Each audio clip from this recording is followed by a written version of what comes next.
Fight! Round 2.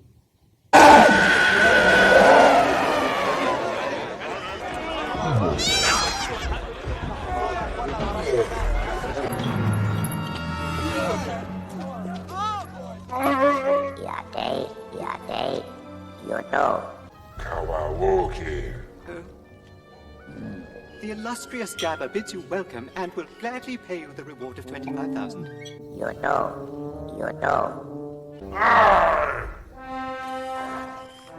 The mighty Jabba asks why he must pay 50,000.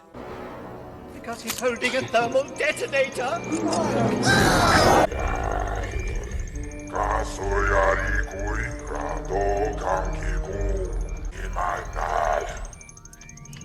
Jabba offers a sum of 35, and I do suggest you take it. He agrees!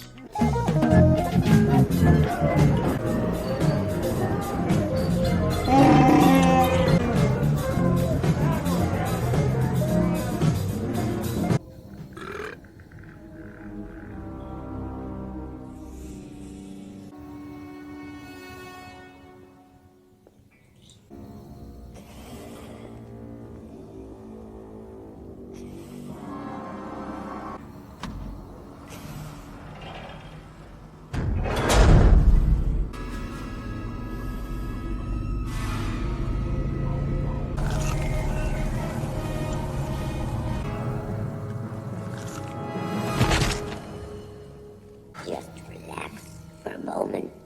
You're free as a carbonite. I can't see. Your eyesight will return in time. Who are you? Someone who loves you. Leia. What's that?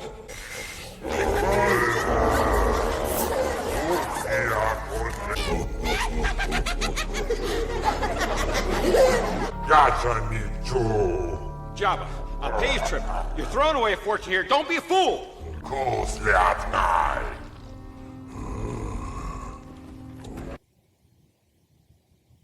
Alright, so as I said, after the first scene, this movie vacillates between looking really good and really bad. I'll let you figure out which of the two this one is. Just for the inhabitants of Jabba's palace, like the little blue elephant-looking thing, atrocious. His minion with the tentacle around his head, atrocious. Jabba's the only one that looks passable in my estimation. This is not one of the shining moments in the movie. The only thing I do not like about the scene is how is it possible that all those people were so quiet, hiding behind the curtains? Like they just knew Leia was gonna do what she did. That's like the only thing. Like it was a watch night party or something. Like they set it up like they knew she would. Yeah.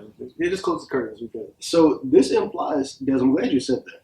So this implies that they knew that it was someone to come in to rescue. Probably because of Chewie. Because I would say probably because of Chewie. Because in the scene, she brings Chewie in, and he's not in handcuffs or anything. He just has like this chain around his neck that she's leading him in by. And so, if everyone knows how strong the Wookiee truly is, it doesn't make the most sense as far as like the capture method. Yeah.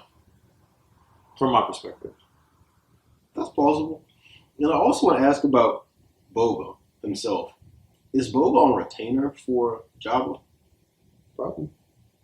I mean, he's the most deadly bounty hunter. I think Jabba might have him hired as like his bodyguard or something like that. But it's never specifically. Because it doesn't make sense why he would bring him Han Solo and stick around with him. Yeah. Well, he's always with him. Yeah. Similar probably to how Count Dooku hired Jango Fett to be his personal bodyguard at the end of episode 2. I mean, But that's stated explicitly. yeah. But with Boba, it never is. With Jabba. No, not that I'm aware of. I mean, I guess I understand what you're talking about as far as like how he looks visually. It's not something I picked up when I was actually looking at the scene. I was like, oh damn, it looks bad. I like how Jabba looks though. Yeah, it looks fine. Mine is a shit around his mouth. But I'm not gonna lie, though, I don't think he's always looked that good. I think that's one of the things they enhanced. I know in the early He looked in the other movies. He looked like he was straight CGI. In this movie, he looked like he actually has a suit. A little something. And I actually liked that. I wasn't a big fan of Jabba in the other ones, as far as like how he looked. Even though I thought it was like passable in some movies as far as visually because of the time. Like he looks more updated than the rest of the scene right here. Yeah. Like you can tell he had work done. He went to Miami. Colombia. Yeah, I mean, I don't have a problem with the scene. Them trying to rescue Han, and it really feels like a continuation from the last movie too. So, Yeah. I don't have a problem. But in terms of actual capture, Like visually. no, scrap the visuals. Oh, you said the capture Yeah, the actual action in this scene. action. There's not really action in this scene. The plot. The things that occurred during the scene. Okay.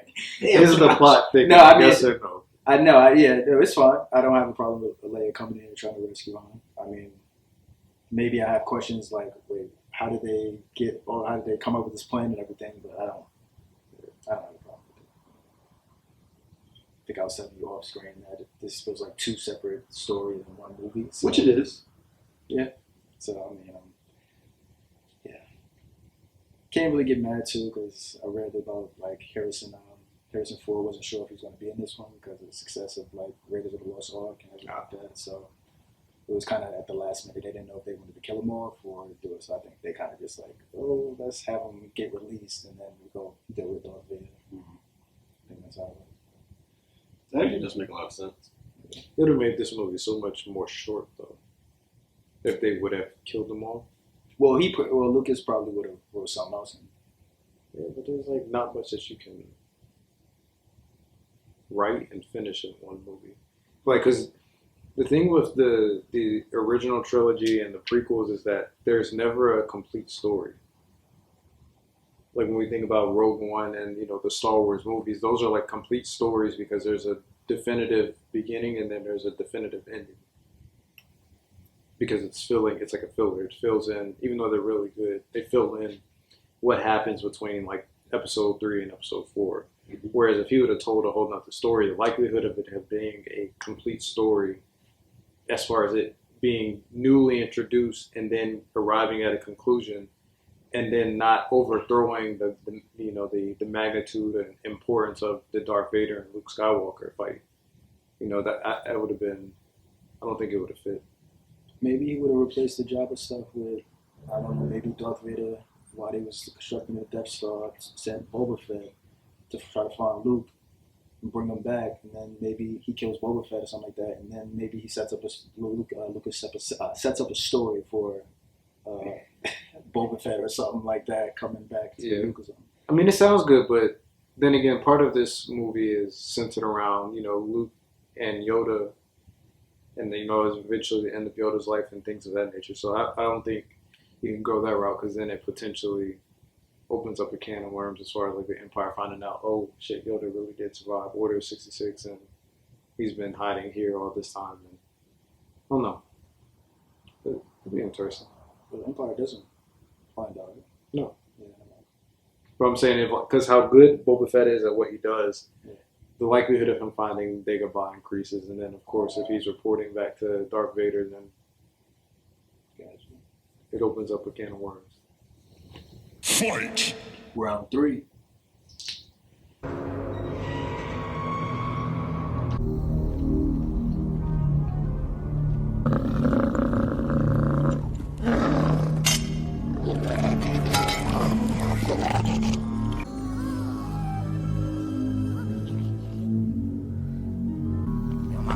Upon Skywalker, Jabba Mabatabatu.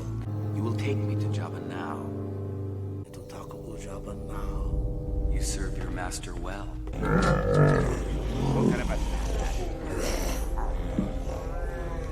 Master. Oh.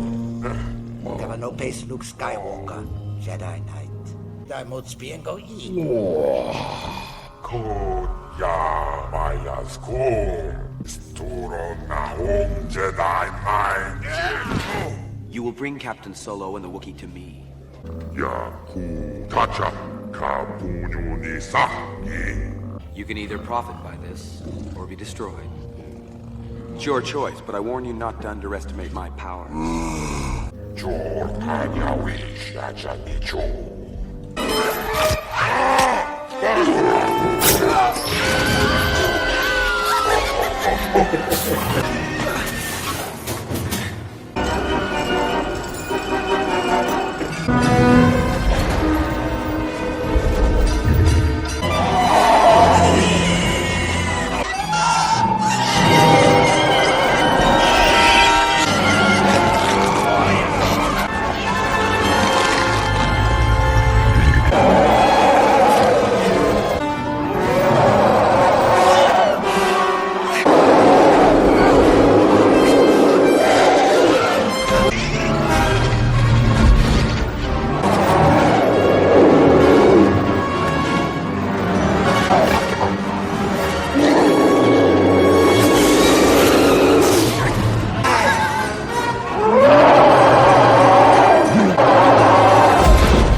What? You just had to end it. You just pause it on the screen. Yeah. Why is he so connected to the Rancor? Is it like he's acting like somebody killed his dog, like his lifelong companion? Probably because George Lucas has another story of him raising it from birth or something. What was the fat guy in the other movie? Porkins. Yeah, Porkins. Is this some more George Lucas humor? Could be. But yeah, I don't have a problem with the scene of Luke coming in and trying to save everybody. I think it's a good scene because it shows Luke's power, where he has come since A New Hope, and how powerful he's become as a Jedi. And I do like that. Now he can force choke people and Jedi mind trick anybody. So, Was that a force choke? Yeah. Okay. What do you do with the Because I saw like he did the hand gesture, but I didn't know because he's unless he did like this and told him to force choke himself or something. Like, force heart attack. Yeah, I don't know. I don't know. Yeah, I like the scene mainly because it shows Luke's progression as a Jedi. I like it. So to that point, why was he using the force choke? You still upset about the scene? But because the Jedi Council no longer exists, and not there's no true Jedi order that governs what a Jedi should or what abilities Jedi can and can't use. Yeah. But to that point, also the fact he's a Jedi kind of bothered me. He went in there and didn't use his lightsaber. He doesn't have a lightsaber. Where's it at? R2. You'll see. Oh, because of the okay, yeah. So he gave it to, okay. Yeah, I did think of that too. I was like, when I saw the next scene, I was like, okay. So you were a Jedi. You grab a femur. I don't think he was really expecting to get out of there. That was probably for his point. Yeah. Yeah, I didn't have a problem with the scene. I think it's cool. And battling the monster too. So. Yeah. How'd you feel about that? No, I'm cool with the scene, man. I remember, like, as a kid watching this and, like, on all the early Star Wars games, just replaying this scene. And so I do get a bit of nostalgia watching, Luke defeat the Rancor, but other than that, I really don't have a problem seeing. There is one visual thing I don't like. What's that? In the prior scene, when we saw Boba Fett standing, his antenna, and it probably is just, like, similar to, like, the iPhone, your front camera gives you, like, a different. Like when you take a picture of the front camera and you look back at it, your right side's on the left side and your left side's on the right side. It probably was the same thing because Boba Fett's antenna is on his left side, but traditionally it's on the right side. So at the start of the scene when he's behind Jabba, the antenna's on the right side. Yeah. That's like the only thing I don't care for in the scene. That lack of consistency, but other than that, I think we would just be nitpicking. Definitely a nitpick. Yeah. It's something you don't notice unless you watch it multiple times. Nobody has a damn with it. Is there any significance within the Lord Mandalore? It's just because remember his armor is Jango's armor. Yeah. So we know from the prior films that the antenna on Jango's armor is on the right side. So Boba should be on the right side because it's the same exact armor.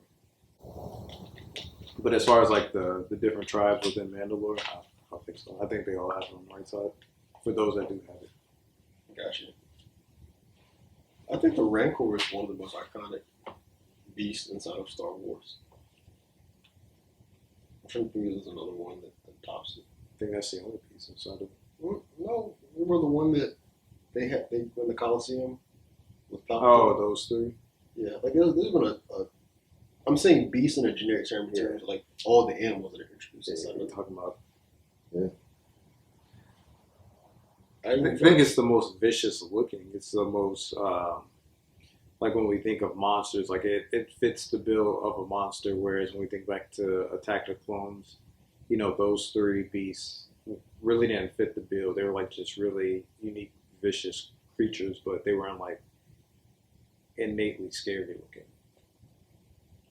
I wouldn't want to encounter any of that. I wouldn't either, but when I think of the you know, if we compare the four where you have the little jaguar looking thing, or the rhino looking one, or the 50x praying mantis, or whatever how you pronounce it,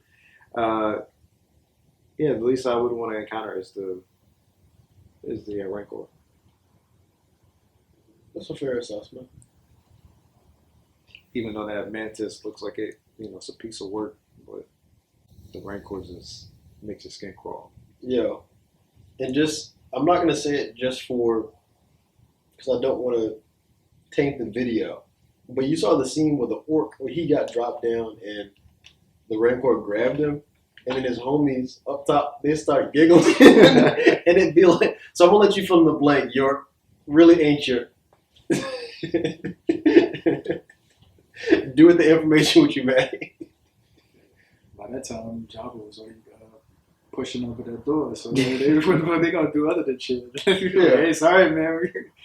Like, that's just like if the floor opened up and Josh, you fell through there, and then there's a Rancor and Des is like, oh shit, you just giggling. Like, that's your point. Fight! Round 4. Jabba, this is your last chance. Free us or die.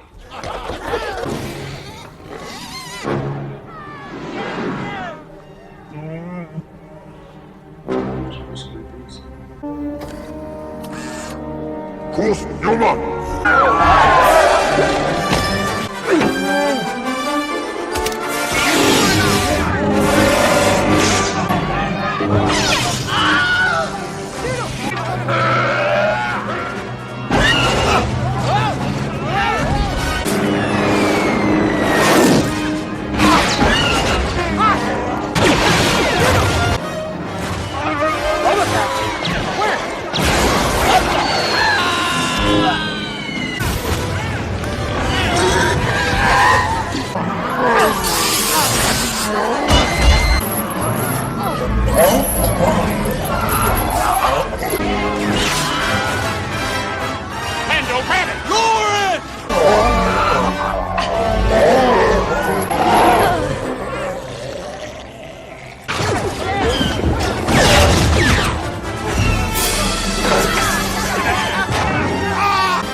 Give me the gun!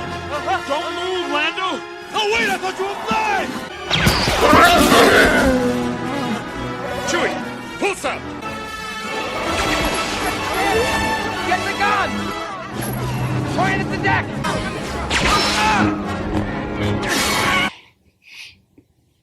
Come on!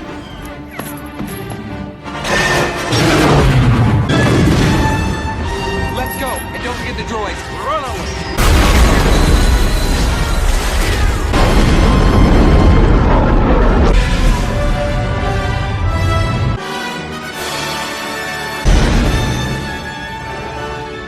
meet you back at the fleet. Hurry. The Alliance should be assembled by now. That's right, R2. We're going to the Dagobah system. I have a promise to keep. To an old friend.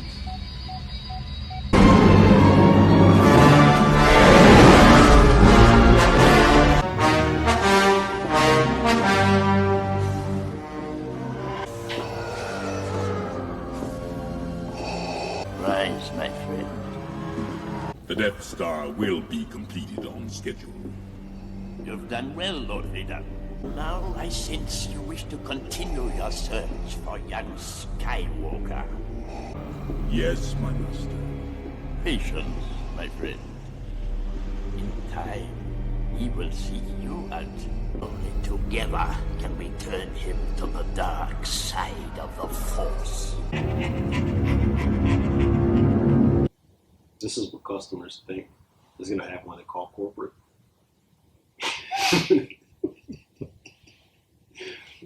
All right, so I want to take a step back. And this movie didn't do Boba Fett any justice. He was regulated to comedic fodder. Because for him to be the most feared bounty hunter in the galaxy, and him to be disposed of the alien just like in a clumsy fashion, I was very unimpressed. I think Des, you share my sentiments. I do.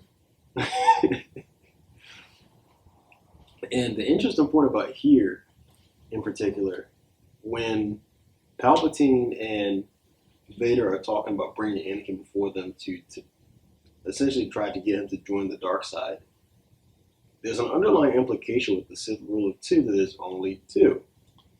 And they're acting like one of them doesn't have to die in order for that to happen. You don't find that interesting? No, I do find that interesting. I think in Vader's view, he wants he wants Luke to kill Palpatine. Correct. So he can rule the galaxy with his son. And Palpatine's view, I just took it as he just wants the Sith to continue to rule. So if that means him dying, that's that. So that's how I took it. But yeah, you can say it's weird, but in Palpatine's view, I just feel like he just wants the Sith to continue to rule the galaxy. So if that means him dying, Luke killing him, and then that turns Luke to the dark side, then so be it. That's how I took it. I took it as both of them plan on backstabbing each other in some capacity. Like they thought that the other one would die. Like Luke dying was never in the plan. It was either going to be Palpatine or Vader. Actually, it could have been in the plan if he refused. Because Vader does say that then he'll die then if he doesn't join us. So I think maybe if he doesn't join, then he's going to die. Mm-hmm. Because he's going to continue to be a Jedi and then, Jedi. But that was a backup plan. Yeah. Primary was Luke would be on the dark side. Yeah. Yeah, but I mean, yeah, I understand your point though. But before you go though, when you was talking about Boba Fett, I haven't been impressed with Boba Fett this entire. My point exactly. This entire trilogy. My point exactly. I mean, at least Jango Fett did something in Attack of the Clones. Boba Fett didn't do shit. Like, I don't know, and then he dies so easily. I'm just like, are you kidding me right now? Like, it was by accident. You killed the famous bounty hunter by accident. No. The most famous living bounty hunter. By accident. Oh wait, what? And then he's dead. So I was like, who is this guy? Like, what? Okay. It was embarrassing. Yeah, it was.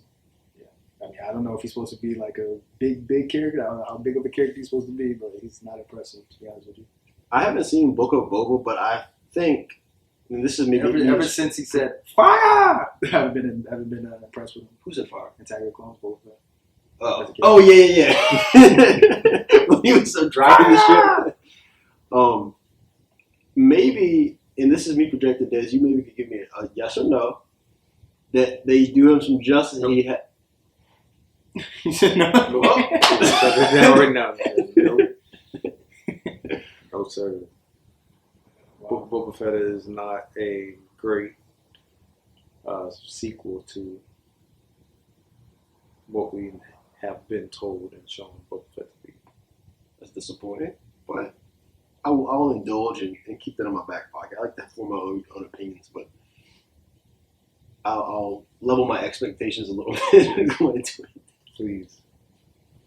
Yeah, I mean, that was really my biggest problem with the scene. I do like the Emperor coming and Darth Vader reacting to him and then him going over the plane again, but it's just about Boba Fett dying so easily. And then, I mean, I'm okay with Luke defeating everybody in the ship because he's a Jedi and everything, but Boba Fett dying so quickly and there wasn't no payoff to his character.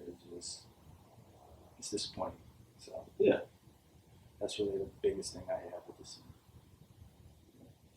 I think one of the most important things that isn't really looked at because it's not an action scene, nor is it really evident. But I think the most important piece from the scene is the construction of Luke's and Scott lightsaber. Because in the original 4 and 5, his lightsaber is blue. And then, of course, when he gets his hand chopped off, he loses his lightsaber. So he's seeked out a kyber crystal and constructed his own lightsaber. And, green is the color he went with. So I did not notice that. Vader comments on that. Yeah, I didn't notice that. Yeah, so you know, they said Vader comments? Yeah. Well, later in the movie, of course, we haven't got there yet. But yeah, I think that's probably the most important piece because it shows his, like I know we've been talking about like his force abilities has, grown tremendously, but, his ability to construct a lightsaber, I think is, one of the more monumental moments as far as his progression as a Jedi. So I think. Why? Just from what we've talked about in the priors, like, seeking out the kyber crystal and having the ability to construct the Jedi, construct the lightsaber. Because when we think about the prior Jedi, there's always a teacher to guide the Padawan through the process of construction. Luke is doing it on his own. So you're saying the fact, it was independently done. Yeah, he's a raw Jedi in the sense of he is obtaining the knowledge firsthand and then implementing the knowledge. Okay. Like he's rewriting the book almost. Oh, but the really small minor detail, going back to Jabba before he died, that little minion with the beak. Okay. Was that thing a parasite? Because you saw like the gash on his tail where he was sitting. Like, was he feeding off of Jabba? You talking about the one that was trying to eat C-3PO's eye? Yes. I was going to ask if he was a flea. That's what I was going to ask. A flea? That's what I was going to say. He looks like some big ass fleas. I don't know, but he could have been a parasite. I don't know. But you saw the gash on his tail, didn't you? Yeah. Like it was one of those details that was obvious enough to where it should have some kind of significance because they like in his costume they put a cut on his tail and it was blood. You can see it was a red flesh wound. Well, excuse me, it was a red laceration. It wasn't a flesh wound, and there was no explanation. Like he didn't get any skirmish. It was just there. The scavenger. Yeah. Probably. I mean, he's trying to rip C-3PO's eye out for no reason. So, is there any more detail about Jabba and his race? The Hutts? There's other ones. Oh, yeah, there's a lot of Hutts. Hutts are in cahoots with the Empire. Like, they control a lot of trade routes and a lot of... They pretty much control the entire underworld. Like, if we think about our mafias and how, you have American mob, you have Italian mob, and, like, that's essentially what the Hutts are. Like in other Star Wars lore that's canon, there's other Hutts, and you get a little bit more insight into that as well.